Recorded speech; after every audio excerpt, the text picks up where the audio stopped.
नमस्कार मु ज्योतिष प्रशांत आपण को मोर ये टारो कार्ड रीडिंग वीडियो को आपण मानक स्वागत करुच्ची।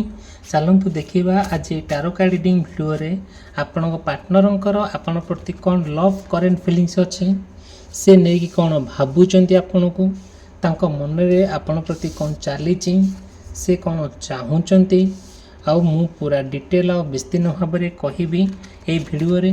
जदि मोर ये टारो कार्ड रीडिंग वीडियो को आपण आरंभ रु शेष पर्यंत देखुंत अवश्य गोटे कन्क्लूजन पॉइंट रे आपण पहुँचे आपण सहित जो वीडियोटी मु आज अपलोड करी आज वीडियोटी जो आपण मु बनई मे भी सेटा आपण सहित कनेक्ट हो पारे कि न हो पारे।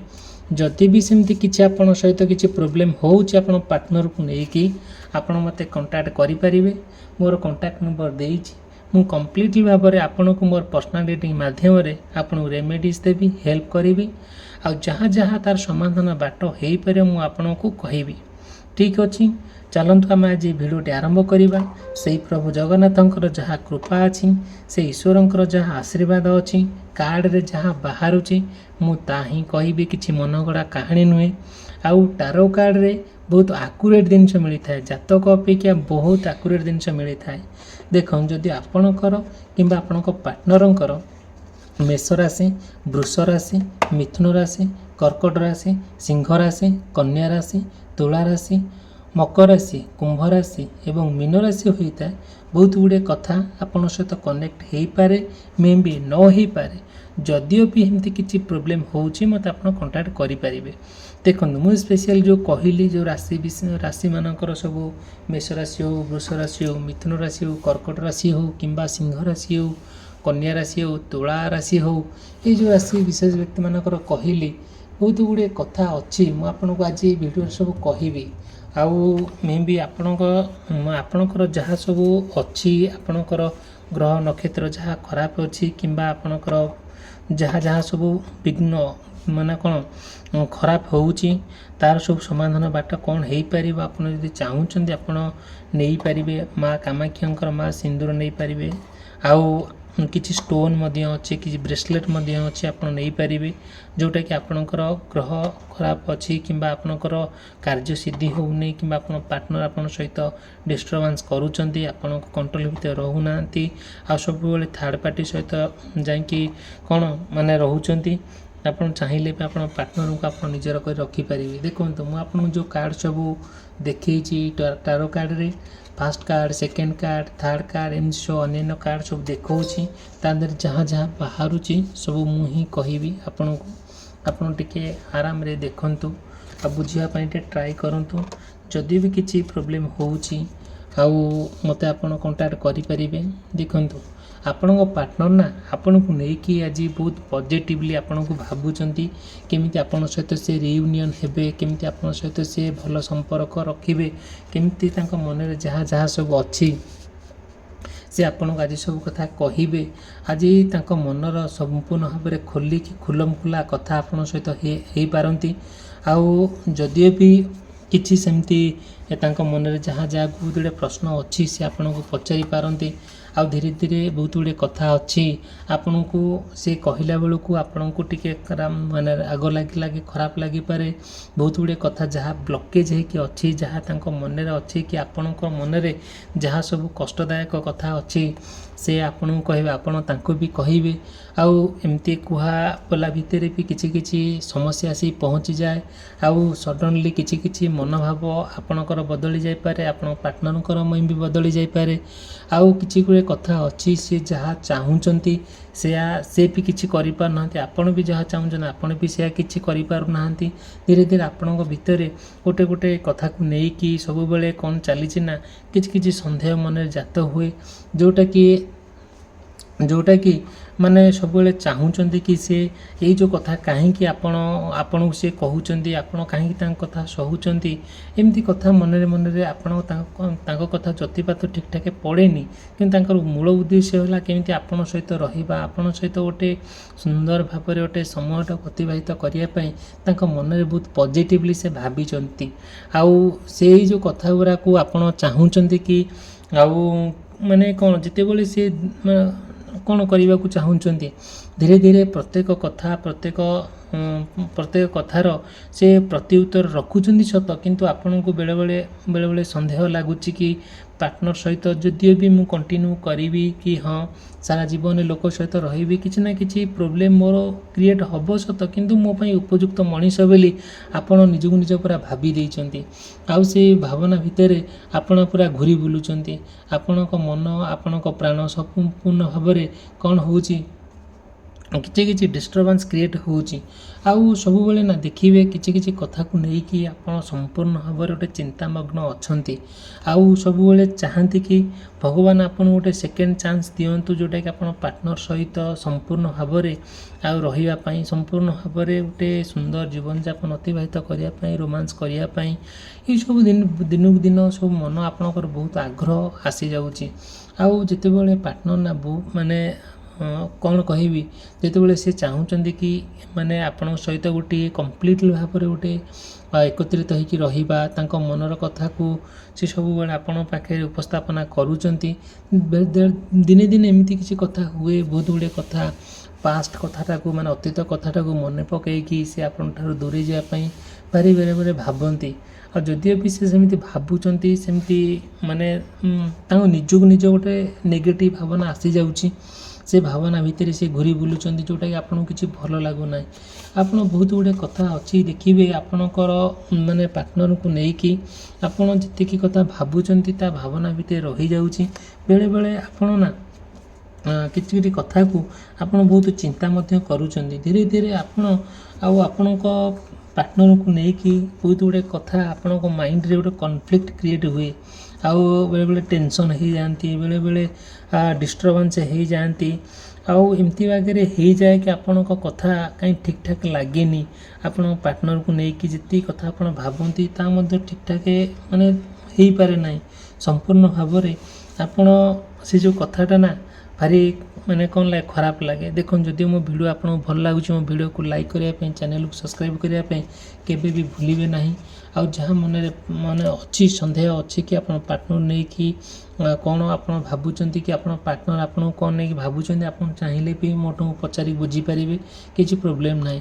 ଆପଣଙ୍କର ଯେଉଁ ସତ୍ୟତା ଅଛି, ଆପଣ ପାର୍ଟନର ପ୍ରତି ଯେଉଁ ଆନ୍ତରିକତା ଅଛି, ଯେଉଁ ଭଲ ପାଇବାଟା ଅଛି, ଆଉ କେତେ ଦୂର ଆପଣଙ୍କ ପାର୍ଟନରଙ୍କର ଆପଣଙ୍କ ପ୍ରତି ଅଛି କି ନାହିଁ, ଆପଣ ସେ କଥାକୁ ନେଇକି ବହୁତ ଚିନ୍ତାମଗ୍ନରେ ବହୁତ ଚିନ୍ତା କରନ୍ତି, ବହୁତ ମାନେ ଫ୍ରଷ୍ଟ୍ରେସନ୍ ହେଇଯାଆନ୍ତି। ଧୀରେ ଆପଣ ଆପଣଙ୍କ ପାର୍ଟନରକୁ ନେଇକି ବହୁତ ଗୁଡ଼ିଏ କଥା ଭାବି ଦେଇଥାନ୍ତି। ଆଉ ସେ କେମିତି ସେ ଭାବନାଟା କେମିତି ସତ୍ୟରେ ପରିଣତ ହେଇଯାଉ ବୋଲି ଆପଣ ଚାହାନ୍ତି। ଆଉ ବେଳେବେଳେ ଆଉ କ'ଣ ହୁଏ ନା, ଆଉ ସେମିତି ହେଇପାରେ ନାହିଁ। ସତେ ଯେମିତି କ'ଣ ହୁଏ ନା, କିଛି କଥା ଆପଣଙ୍କୁ କାହିଁକି ଆପଣଙ୍କୁ କ'ଣ ଲାଗେ ନା, ସାଟିସ୍ଫ୍ୟାକ୍ସନ୍ ପାଇପାରନ୍ତି ନାହିଁ କି ଲାଗେ ନାହିଁ। ଏମିତି କାହିଁକି ହୁଏ? ଧୀରେ ଆପଣ ନା ଆପଣଙ୍କୁ ଇମୋସନାଲି ଯେତେବେଳେ ତାଙ୍କ ସହିତ ଆଟାଚ୍ ହୁଅନ୍ତି କିମ୍ବା ଇମୋସନାଲି ତାଙ୍କ ସହିତ ପୁରା ଜଡ଼ିତ ହୋଇକି ରୁହନ୍ତି, ସେତେବେଳେ ନା ଆପଣଙ୍କୁ କାହିଁକି ଗୋଟେ ମନରେ କିଛି ନା କିଛି ଗୋଟେ ପ୍ରଶ୍ନ ଆସେ। ଯେତେବେଳେ ଆପଣ ପାର୍ଟନରକୁ ନେଇକି ସୁନ୍ଦର ରୂପ ଗୋଟେ ଦେବା ପାଇଁ ଚାହୁଁଛନ୍ତି, ଗୋଟେ ସୁନ୍ଦର ପରିଚୟ ଦେବା ପାଇଁ ଚାହୁଁଛନ୍ତି, ଏକ୍ଜାକ୍ଟଲି ସେହି ସମୟରେ ନା ଆପଣ ସ୍ଥିର ହୋଇକି ରହିଯାଆନ୍ତି। ମନରେ ଯେଉଁ ପ୍ରଶ୍ନ ଅଛି ଆପଣଙ୍କ ପାର୍ଟନରକୁ ନେଇକି, ସେ ପ୍ରଶ୍ନର ଉତ୍ତର ଆପଣ ନିଜକୁ ନିଜ ଯେତେ ଖୋଜିଲେ ବି ପାଇପାରନ୍ତି ନାହିଁ। ଧୀରେ ଆପଣ ମାନେ ସେ କଥାକୁ ନେଇକି ମାନେ ଅସ୍ତବ୍ୟସ୍ତ ହେଇପଡ଼ନ୍ତି, ଯେଉଁଟାକି ଆପଣଙ୍କୁ ଭଲ ଲାଗେ ନାହିଁ। ଆଉ କ'ଣ କରାଯିବ? ସେଥିପାଇଁ ନା ଆଉ କାହିଁକି କିଛି କଥା ଆପଣଙ୍କୁ ଭାରି ବୋରିଂ ଲାଗେ, ଫ୍ରଷ୍ଟ୍ରେସନ୍ ଲାଗେ। ଆପଣ ଲାଗନ୍ତି ଦୁଇ ଜଣଙ୍କ ଭିତରେ ଗୋଟେ ଟ୍ୱିନ୍ ଫ୍ଲେମ୍ ପରି, ମାନେ ପରସ୍ପର ଭିତରେ ଗୋଟେ ବହୁତ ଭଲ, ମାନେ ଯେମିତିକି ଆମେ କ'ଣ କହିବା, କି ଜୁଡ଼ୁଆ ପରି ଆପଣ ପରସ୍ପର ଭିତରେ ବହୁତ ଭଲ ପାଇବା, ଆଦରତା, ସ୍ନେହ, ଶ୍ରଦ୍ଧାରେ ଆପଣ ରୁହନ୍ତି, ଯେଉଁଟାକି ଆପଣଙ୍କ ଭିତରେ କେବେ କୌଣସି ପରିସ୍ଥିତିରେ ବି ଗୋଟେ କନଫ୍ଲିକ୍ଟ ହୁଏ ନାହିଁ, କି ଖଣ୍ଡଯୁଦ୍ଧ ହୁଏ ନାହିଁ, କି ମତାମତାନ୍ତର ହୁଅନ୍ତି ନାହିଁ। ସବୁବେଳେ ଗୋଟେ ସୁନ୍ଦର ଭାବନା ନେଇକି ଆପଣ ରହନ୍ତି। ଆଜିକାଲି ସେସବୁ ଜିନିଷ ଆଉ ହେଇପାରୁନି। ଧୀରେ ଆପଣଙ୍କ ପାର୍ଟନରକୁ ନେଇକି ଆପଣ ଯେତିକି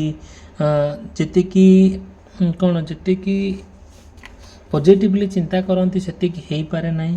ଧୀରେ ଆପଣଙ୍କର ଚାହାନ୍ତି କି ଇଏ ଉପଯୁକ୍ତ ମଣିଷ ମୋ ପାଇଁ ହେଲେ ବି ସୁଦ୍ଧା କାହିଁକି ନା କିଛି କଥାରେ ଷ୍ଟାବିଲିଟି ରହିପାରୁନାହାନ୍ତି, ସ୍ଥିରତା ଆସୁନେଇ। ଆଉ ସେଥିପାଇଁ ନା ବହୁତ ଗୁଡ଼ିଏ କଥା ଅଛି। ଆଉ ଆପଣ ଚାହୁଁଛନ୍ତି କି ଏ କଥା ଫ୍ୟାମିଲିରେ ସେୟାର କରିବା, ଫ୍ୟାମିଲିର ପରିବାରମାନଙ୍କ ସହିତ ସେୟାର କରିବା, ଗୋଟେ ଭଲ ସୁନ୍ଦର ଭାବରେ ରହିବା, ଆଉ କିଛି କଥା ଆଉ ଯିଏ ଆପଣଙ୍କର ନିଜର ଲୋକ ରହିଲେ ତାଙ୍କ ସହିତ ସେୟାର କରିବା ପାଇଁ। ବଟ୍ କାହିଁକି ନା କାହିଁକି ଆପଣଙ୍କୁ ଠିକ୍ ଠାକ୍ ଲାଗେ ନାହିଁ। ଧୀରେ ଧୀରେ ଆପଣ ପାର୍ଟନରକୁ ନା ଯେତିକି ପାଖରୁ ଦେଖିବା କଥା ସେତିକି ଦେଖିପାରନ୍ତି ନାହିଁ।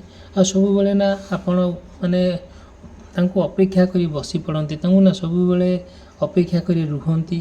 ଆଉ ଏମିତି କାହିଁକି ହେଉଛି, ଏମିତି କ'ଣ ପ୍ରୋବ୍ଲେମ୍ ହେଉଛି, ଆଉ ସବୁବେଳେ ନା ଆପଣ ନିଜକୁ ସେତିକି ସପୋର୍ଟ ଦେଇପାରନ୍ତି ନାହିଁ, ନିଜକୁ ସେତିକି ଆୱାରନେସ୍ କରିପାରନ୍ତି ନାହିଁ। ଯେତେବେଳେ ଆପଣଙ୍କ ପାର୍ଟନର ଆପଣଙ୍କୁ ସପୋର୍ଟ ଦିଅନ୍ତି ନାହିଁ, ମେଣ୍ଟାଲି ତାଙ୍କ କଥା ଶୁଣିକି ତାଙ୍କ କାର୍ଯ୍ୟକଳାପ ଦେଖି ଆପଣ ମେଣ୍ଟାଲି ହାରାସ ହେଇଯାଆନ୍ତି। ଆଉ ସେ କଥାକୁ ନେଇକି ବହୁତ ଦୁଃଖ ମଧ୍ୟ ପାଆନ୍ତି। ଆଉ ସବୁବେଳେ ନା ତାଙ୍କର ଆପଣଙ୍କର ଯେଉଁ ସଫ୍ଟନେସ୍ କଥା, ଆପଣଙ୍କର ଯେଉଁ ସୁନ୍ଦର କଥା, ଆପଣଙ୍କର ଯେଉଁ ଇମୋସନାଲି ତାଙ୍କ ସହିତ କନେକ୍ଟ ହେବା, ଇମୋସନାଲି ଆପଣ ହାର୍ଟରୁ ବାହାରିବା ତାଙ୍କ ପ୍ରତି ଗୋଟେ, ସେ କଥାକୁ ନେଇକି ଆପଣ କ'ଣ କରୁଛନ୍ତି ନା ମାନେ ଚିନ୍ତା ମଧ୍ୟ କରୁଛନ୍ତି। ଏଇସବୁ ଜିନିଷ କାହିଁକି ନା କାହିଁକି ଆପଣଙ୍କୁ ବହୁତ କଷ୍ଟ ଦେଉଛି। ଆପଣ ଯେତେ ଯାହା ହେଉନା କାହିଁକି ଆପଣ ସବୁବେଳେ ଗୋଟେ କେମିତି ଗୋଟେ ନିଜକୁ ବାଲାନ୍ସ କରିପାରନ୍ତି ନାହିଁ।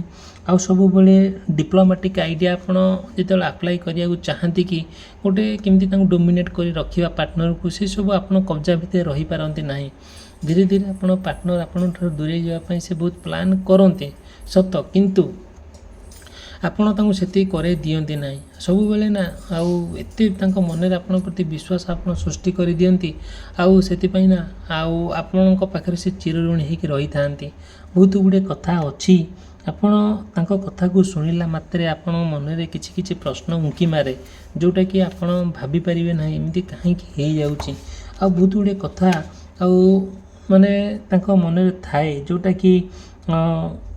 ଯେଉଁଟାକି ଆପଣଙ୍କୁ ଲାଗେ କି ହଁ ଏଇ ଲୋକଟି ଯେତିକି ମୋ ସାଙ୍ଗରେ ଗୋଟେ କଣ୍ଟିନ୍ୟୁ କରୁଛି, କାହିଁକି ନା କାହିଁକି ମୋ ସହିତ ବିଶ୍ୱାସଘାତକତା କରିବ ନାହିଁ ତ, ଏମିତି କିଛି ମନରେ ପ୍ରଶ୍ନ ଆସିଯାଉଛି। ସେ ପ୍ରଶ୍ନ ପାଇଁ ଆପଣ ବହୁତ ମଧ୍ୟ ସେ ପ୍ରଶ୍ନର ଉତ୍ତର ପାଇବା ପାଇଁ ଆପଣ ବହୁତ ପରୀକ୍ଷା ତାଙ୍କୁ କରନ୍ତି ଆପଣ ପାର୍ଟନର କିନ୍ତୁ ସେ ପରୀକ୍ଷାରେ ଉତ୍ତୀର୍ଣ୍ଣ ହୁଅନ୍ତି, ପାସ୍ ବି କରନ୍ତି। କିନ୍ତୁ ନା, ସେମିତି କିଛି ନାହିଁ। ଭଲ ମଣିଷ ହିସାବରେ ସେ ଆପଣ ବହୁତ ଭଲ ପାଆନ୍ତି, ବହୁତ ସମ୍ମାନ କରନ୍ତି। ଆଉ ଆପଣଙ୍କ ସହିତ ସେ ରହିବା ପାଇଁ ଗୋଟେ ବାଟ ଖୋଜି ବୁଲୁଛନ୍ତି। କେମିତି କୌଣସି ବାଟ ମିଳିଲେ, କୌଣସି ଗୋଟେ କ୍ଲୁ ମିଳିଲେ ସେ ଆପଣଙ୍କ ପାଖରେ ସାରା ଜୀବନ ରହିବା ପାଇଁ ଆପଣ ପୁରା ମାନେ କ'ଣ କରନ୍ତି, ଆଉ ମାନେ ସେ ଖୋଜି ବୁଲନ୍ତି, ଯେଉଁଟା ସେ ବାଟ ଖୋଜି ବୁଲନ୍ତି କେମିତି ବାଟ ହେଲେ ମୁଁ ତାଙ୍କ ପାଖରେ ରହିବି ବୋଲି। ଆଉ ସେମିତି ନିଜକୁ କ'ଣ କରନ୍ତି, ଆଉ ରିପ୍ରେଜେଣ୍ଟ କରନ୍ତି। ଆଉ ବହୁତ ଗୁଡ଼ିଏ କଥା ଅଛି, ଆଉ ତାଙ୍କ ପାଇଁ ନା ଆପଣ ବହୁତ ମାନେ କ'ଣ କରନ୍ତି, ମାନେ ରେସ୍ପନ୍ସିବିଲିଟି ନିଅନ୍ତି, ବହୁତ ରିସ୍କ ନିଅନ୍ତି ତାଙ୍କ ପାଇଁ। ଆପଣ ପାର୍ଟନରଙ୍କ ପାଇଁ ଆପଣ ବହୁତ ବଡ଼ ରିସ୍କ ମଧ୍ୟ ନିଅନ୍ତି, ବହୁତ ରେସ୍ପନ୍ସିବିଲିଟି ନିଅନ୍ତି। କେମିତି ତାଙ୍କ ପାଇଁ ନା ଆପଣ ବହୁତ କଠିନ ପରିଶ୍ରମ ବି କରନ୍ତି। କେମିତି ଗୋଟେ ମଣିଷ ଯଦିଓ ବି କିଛି ହେଉଛି ଠିକ୍ ଅଛି, ହେଇଯାଉ, କିନ୍ତୁ ଶେଷରେ ସେ ଆପଣଙ୍କର ହେଇକି ରହୁ, ଏମିତି ଆପଣ ନିଜକୁ ଭାବୁଛନ୍ତି। ଯାହା ବି ହଉ, ମାନେ ପରିସ୍ଥିତି ଖରାପ ହେଇଯାଉ, କିନ୍ତୁ ପାର୍ଟନର ଆପଣଙ୍କର ହେଇକି ରୁହନ୍ତୁ, ସବୁ ଠିକ୍ଠାକ୍ ଚାଲୁ। ଗୋଟେ ଯେତିକି ଆପଣଙ୍କ ପ୍ରତି ତାଙ୍କର ଗୋଟେ କେୟାରନେସ୍ ରହିବା କଥା, ଯେତିକି ଭଲ ପାଇବା କଥା, ଯେତିକି ମାନେ ସ୍ନେହ ଶ୍ରଦ୍ଧା ରହିବା କଥା, ରହିବା ଉଚିତ ବୋଲି ଆପଣ ସେତିକି ବହୁତ ମନେ ଭାବନ୍ତି। ଆଉ ତାଙ୍କଠାରୁ ମଧ୍ୟ ସେତିକି ଆଶା ହିଁ କରନ୍ତି। ଯାହା ହଉ ପଛେ, ଆଉ କିନ୍ତୁ ସେ ନିଜର ହେଇକି ରୁହନ୍ତୁ। ଦେଖନ୍ତୁ, ଯଦି ବି ମୋ ଭିଡ଼ିଓ ଭଲ ଲାଗୁଛି, ମୋ ଭିଡ଼ିଓକୁ ଲାଇକ୍ କରିବା ପାଇଁ, ଚ୍ୟାନେଲକୁ ସବସ୍କ୍ରାଇବ୍ କରିବା ପାଇଁ କେବେ ବି ଭୁଲିବେ ନାହିଁ। ଆପଣଙ୍କ ମନରେ ଯାହା ବି ପ୍ରଶ୍ନ ଅଛି ଆପଣ ମୋତେ ପଚାରି ପାରିବେ। ମୁଁ କମ୍ପ୍ଲିଟ୍ ଭାବରେ ମୋର ପର୍ସନାଲ୍ ରିଡ଼ିଂ ମାଧ୍ୟମରେ ଆପଣଙ୍କୁ ହେଲ୍ପ କରିବି। ଦେଖନ୍ତୁ, ଆପଣ ଚାହୁଁଛନ୍ତି ଆଉ ଗୋଟେ କିଛି ଆପଣଙ୍କ ପାର୍ଟନର ଠାରୁ ଆପଣ କୌଣସି ମେସେଜ୍ କିମ୍ବା କଲ୍ କିମ୍ବା ମାନେ ତାଙ୍କୁ ଭେଟିବା ପାଇଁ ଆପଣଙ୍କର ବହୁତ ଇଚ୍ଛା ଅଛି। ଅକସ୍ମାତ୍ ଯଦି ତାଙ୍କ ସହିତ କିଛି ଏମିତି ଘଟଣା ଘଟିଯାଉଛି, ଆପଣ ସେ ଖୁସିରେ ପୁରା ମାନେ ଆଶାଦିତ ହେଇକି, ପୁରା ଆନନ୍ଦିତ ହେଇକି ଆଉ ମାନେ ଭାବି ପାରୁନାହାନ୍ତି କ'ଣ ହେଇପାରିବ, କ'ଣ ନ ହେଇପାରିବ। ଠିକ୍ ଅଛି, ଇଟ୍ସ ଓକେ। ଯାହା ହେଉନା କାହିଁକି ଭଗବାନ ଆପଣଙ୍କର ମଙ୍ଗଳ କରନ୍ତୁ, ଭଗବାନ ଆପଣଙ୍କୁ ସବୁବେଳେ ଭଲରେ ରଖନ୍ତୁ। ମୋର ଏଇଟା ଈଶ୍ୱରଙ୍କ ପାଖରେ ପ୍ରାର୍ଥନା, ଜଗନ୍ନାଥଙ୍କ ପାଖରେ ପ୍ରାର୍ଥନା, କେବେ କୌଣସି ପରିସ୍ଥିତି ଆପଣଙ୍କର ପରିସ୍ଥିତି ଖରାପ ନ ହେଉ ବୋଲି ମୋର ଈଶ୍ୱରଙ୍କ ପାଖରେ ଆପଣମାନଙ୍କ ଦୈନନ୍ଦିନ ଜୀବନକୁ ନେଇକି ମୁଁ ଈଶ୍ୱରଙ୍କ ପାଖରେ ପ୍ରାର୍ଥନା କରୁଛି। ଠିକ୍ ଅଛି, ଆପଣ ଭଲରେ ଥାଆନ୍ତୁ। ଯଦି ବି ମୋତେ କିଛି ପ୍ରଶ୍ନ ଅଛି ମୋତେ ପଚାରି ପାରିବେ। ଆଉ ଯାହା ବି ମନରେ ପ୍ରଶ୍ନ ଅଛି ଆପଣ ପାର୍ଟନରକୁ ନେଇକି ମୋତେ କଣ୍ଟାକ୍ଟ କଲେ ମୋର ପର୍ସନାଲ ରିଡ଼ିଂ ମାଧ୍ୟମରେ ଆପଣଙ୍କୁ ତା ରେମେଡ଼ିସ୍ ଦେବି, ଆପଣଙ୍କୁ କହିବି। ଠିକ୍ ଅଛି, ଭିଡ଼ିଓଟି ସମାପ୍ତ କରି ରହିଲି। ଧନ୍ୟବାଦ, ନମସ୍କାର।